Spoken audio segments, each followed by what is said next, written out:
કોઈ બી ભાઈ જો દારૂ પીને આવતો હોય ને તો બહાર કાઢો. આપણે પંપાળીશું ને તો સમાજ બગડશે. આપણે નહીં પંપાળીએ ને તો આગળ વધવાનું નથી. આજે તમારે ઘરમાં જે વસ્તુ બને છે, હું તો દીકરીઓને એટલું ચોક્કસ કહીશ કે આપણા માટે કેમ સલાહ આવે? આપણા જ માટે સલાહ આવે, દીકરાઓ માટે કોઈ સલાહ નહીં. કેમ દીકરો સમાજ નથી બગાડતો?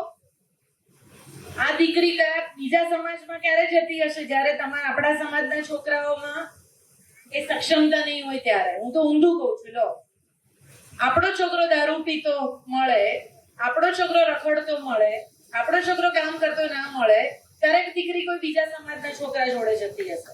એવું કેમ આપણે નથી માનતા? એ કેમ અંદરથી નથી આવતું? દરેક વખતે દીકરીઓને સલાહ કેમ? હું બહેન છું એટલે નથી કહેતી, પણ સમાજ બે પૈડા સરખા હોય ને એની સાથે ચાલે છે. આપણે જો ચલાયું ને તો સમાજ બધું જ ચલાવશે.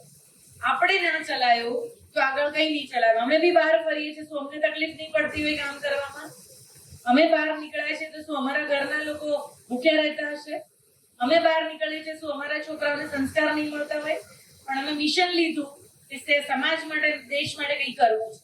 એટલે બહેનોને ખાસ વિનંતી કે આપણું સંગઠન બહુ સ્ટ્રોંગ કરો કે જેનાથી આપણે સરસ કામ કરીએ અને આપણે ઉદાહરણીય બનીએ. આપણને જોઈને ભાઈઓ કામ કરે. એવું કેમ ના કરી શકીએ?